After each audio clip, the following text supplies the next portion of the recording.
Bom dia, oitavo ano. Nós vamos dar prosseguimento ao nosso capítulo sobre Segundo Reinado. E hoje nós vamos abordar o tema A Economia no Segundo Reinado. Mas antes eu gostaria que vocês pegassem o livrinho de vocês e fossem até a página 334 e observassem aqui, ó, essa imagem escaneada aí do livrinho de vocês, tá? Aí nós temos aqui, economia no segundo reinado. Nós podemos observar que nós temos produção de erva mate, algodão e tabaco, mineração, extração do látex, pecuária e cacau. Podemos observar também que não entra o café nessa lista aqui. Por que que não entra? Porque nós vamos abordar o café agora.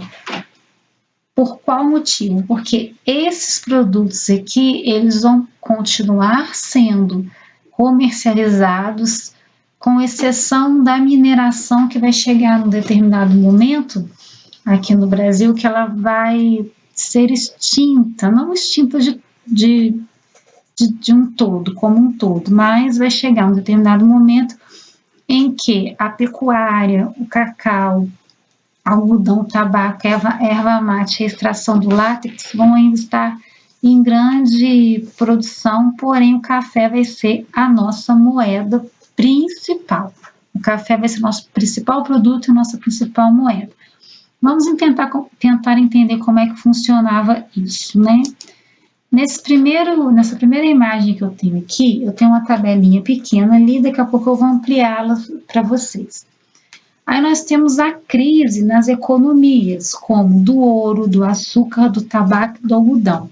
Não quer dizer que o ouro, né, a mineração vai deixar de ser, né, não vai haver trabalho nas minas, o açúcar não vai deixar de ser produzido, não. Tabaco e algodão também não. Porém, esses produtos vão começar a concorrer com o café, que já está chegando no Brasil, né? E com isso eles vão entrar em crise, porque a procura pelo café, a importação e exportação vai ser muito maior. E aí em 1830 nós vamos ter o início das primeiras plantações de café no Brasil. E o mais importante que vocês precisam aprender, que vai abranger o litoral fluminense, ou seja, onde tem saída para o mar, né, litoral. Vai pegar ali Rio de Janeiro, vai pegar a região do Vale do Paraíba, que é onde nós nos encontramos, as cidades de Vassouras, Valença, nós temos aí também o Oeste Paulista, nós temos, por exemplo, a cidade de Bananal, algumas cidades ali para o interior, Taubaté, para o interior de São Paulo, que vão começar também a exportar, produzir e exportar o café. Tá?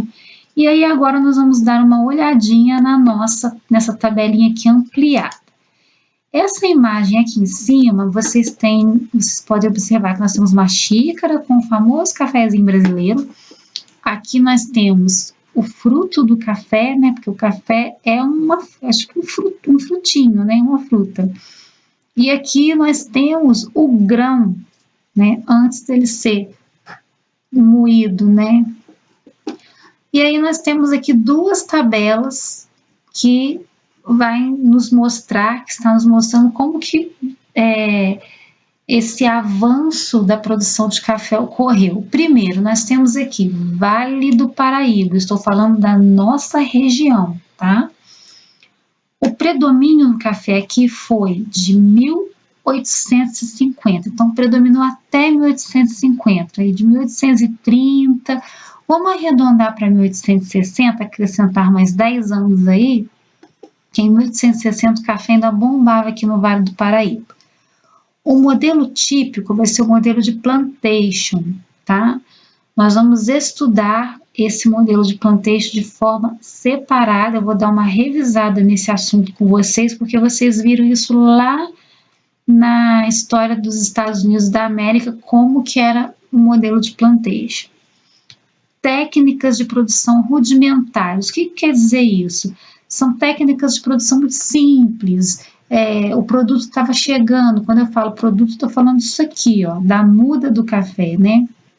Estava chegando no Brasil, os grandes, né, produtores de café, os fazendeiros não sabiam se o solo ia aceitar tanta facilidade, quanto tempo ia levar para poder colher, né, para que crescesse e que se colhesse até vender. Então, tem todo um processo, né? Nós estamos falando de um processo praticamente industrial, mas na área da agricultura, voltada para o campo. Não temos indústria aqui ainda. E aí nós vamos ter algo muito importante: a presença de monarquistas e escravos. Vamos focar numa coisa aqui. Monarquistas. Quem são os monarquistas? Estamos falando da família real, Dom Pedro II, super favorável a essa economia cafeeira. Estamos falando também dos políticos que eram a favor da monarquia, que a monarquia continuasse prevalecendo no Brasil, sendo um sistema político, e que esse sistema político continuasse a ganhar cada vez mais força no nosso país. E nós temos também os simpatizantes, né, da monarquia, não só os monarquistas, como os simpatizantes. Então, essa galera vai fazer de tudo para segurar a economia cafeeira aqui no Brasil nesse período de 1830 a 1850, 1860. Como que eles faziam isso? Da seguinte forma: mão de obra escrava. Professora, você fala isso com essa cara, né, com esse semblante? Não estou achando isso maravilhosamente lindo, né? Era a prática econômica da época, se escravizava, traziam esses escravos para o Brasil da África e era caríssimo para poder trazer e ao mesmo tempo para poder manter o escravo aqui. Mas em compensação eram eles que trabalhavam nas lavouras de café, na parte agrícola, então a mão de obra era gratuita, ou seja, eles não tinham que pagar salário para um trabalhador rural. E aí nós vamos ter grandes conflitos, né? Vimos aí nas aulas passadas a lei Eusébio de Queiroz, que proibia o tráfico de escravos, e nós vamos ter alguns problemas porque essa lei ela foi baseada numa lei, em cima de uma lei que a Inglaterra também colocou, extinguindo o tráfico de escravos. Como a Inglaterra tinha alguns laços com o Brasil nesse período, os ingleses começaram a cobrar da corte portuguesa, principalmente do imperador Dom Pedro II, que se extinguisse o tráfico de escravos. E aí essa lei, ela passa, é colocada, né, é assinada, mas é a famosa lei para inglês ver, porque na prática a lei não funcionava. Continuávamos num processo escravocrata aqui no Brasil, tá? Agora nós vamos voltar aqui e ver o Oeste Paulista, tá bom? Já no Oeste Paulista, o predomínio está após 1850. O auge mesmo vai ser ali em 1860. Né? A partir de 1860 o café começa a bombar no Oeste Paulista. O modelo de produção já vai ser empresarial, ou seja, os grandes cafeicultores aqui, eles já têm aquela mentalidade de formar empresas e a indústria do café futuramente. As técnicas de produção são mais modernas.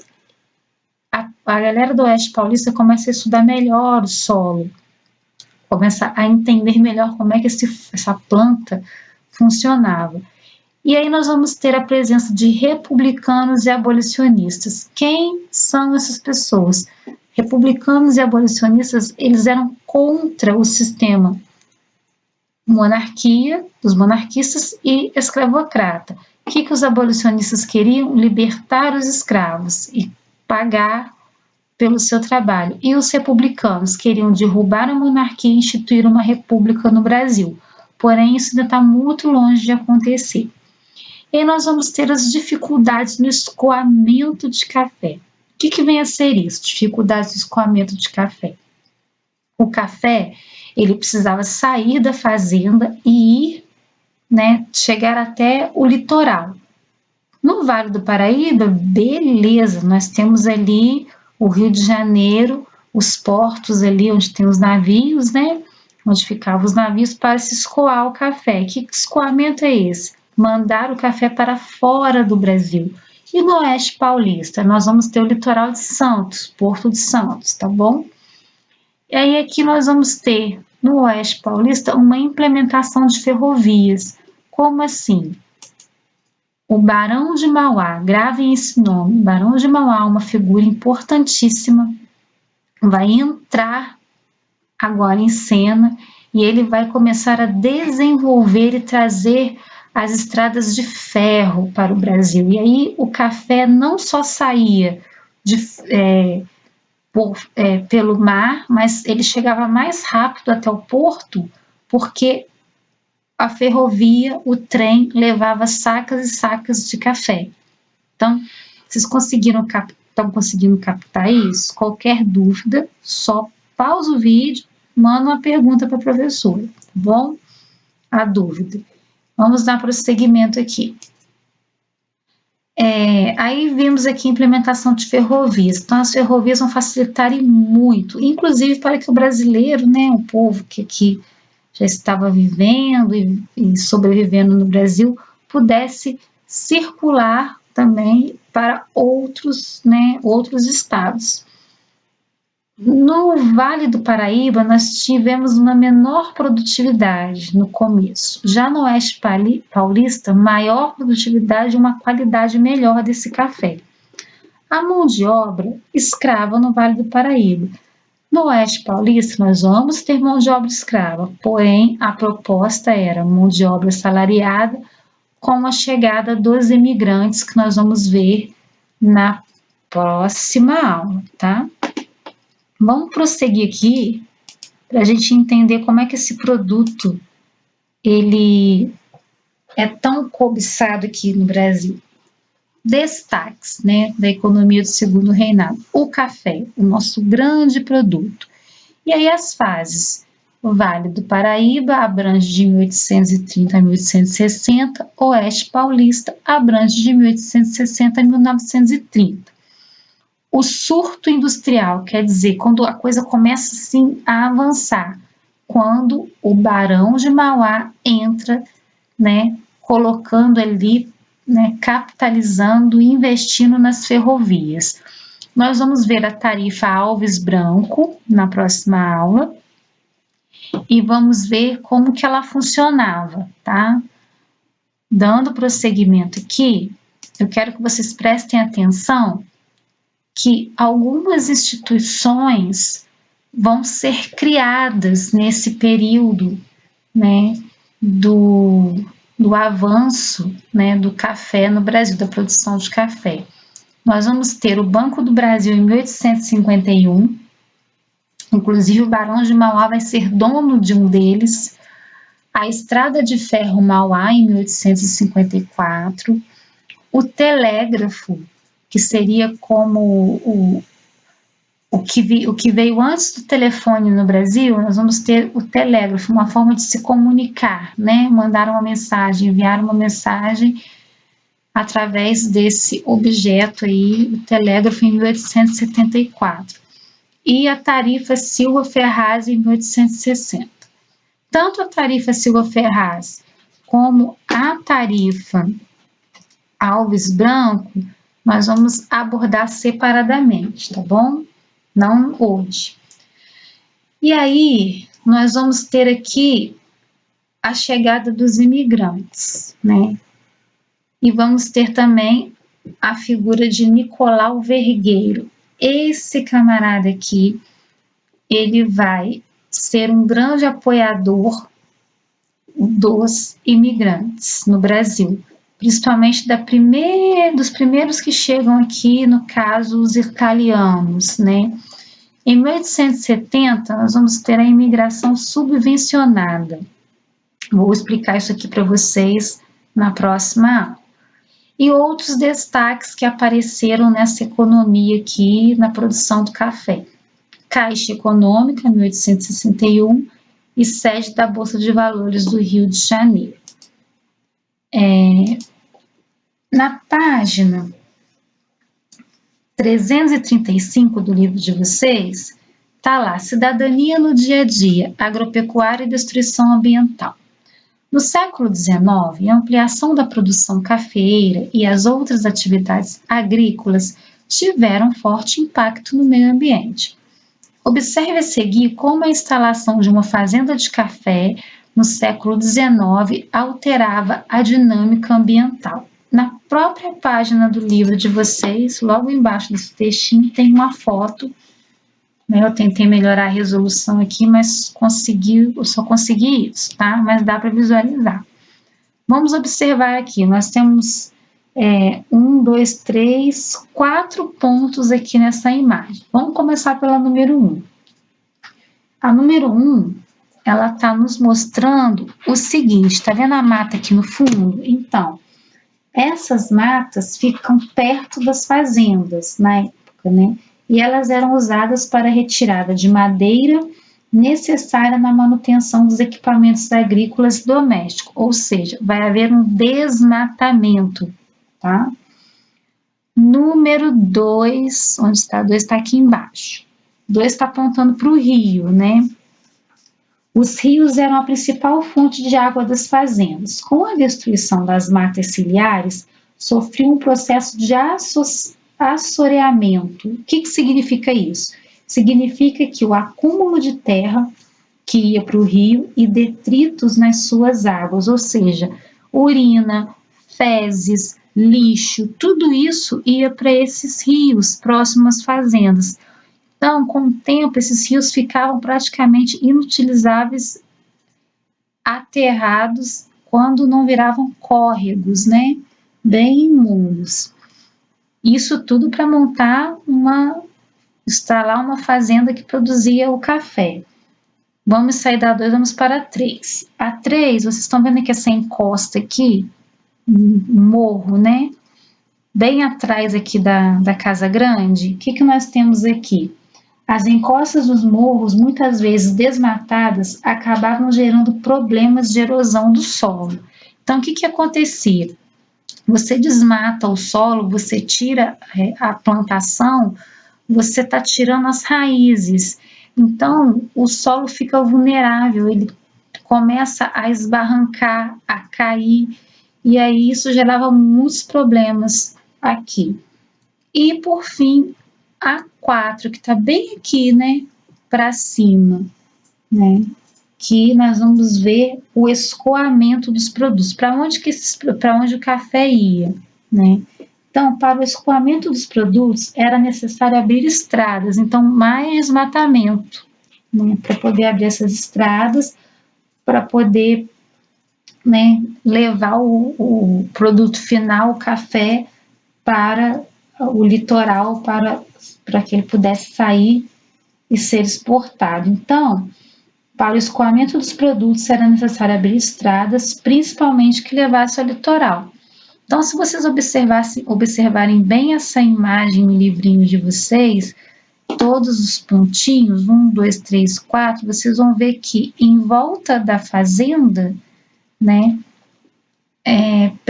sempre é muito prejudicado, desde o desmatamento até a poluição dos rios, né?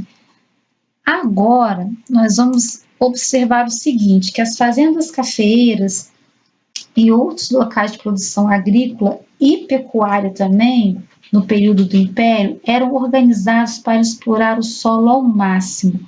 Ao longo dos anos, com a expansão da atividade agropecuária no Brasil, os impactos ambientais aumentaram ainda mais, de modo que atualmente o avanço do desmatamento e a destruição da diversidade biológica constituem um grave problema em nosso país. Então, o café teve um custo muito alto, tá? O nosso país até hoje exporta e produz café, melhor, né? Mas teve um custo alto. Vamos prosseguir aqui agora no processo de modernização. Então, nós vamos ver aqui, nós temos aqui uma imagem que nos mostra uma locomotiva usada na província da Bahia por volta de 1850. E logo aqui ao lado, nós temos uma fábrica no Brasil em 1880. Então, vocês estão observando, isso aqui é a indústria chegando no Brasil, né? Através das ferrovias, nós vamos ter um aumento de produção industrial para que pudesse levar o café, né, para fora do Brasil, né? E também comercializá-lo dentro do Brasil também.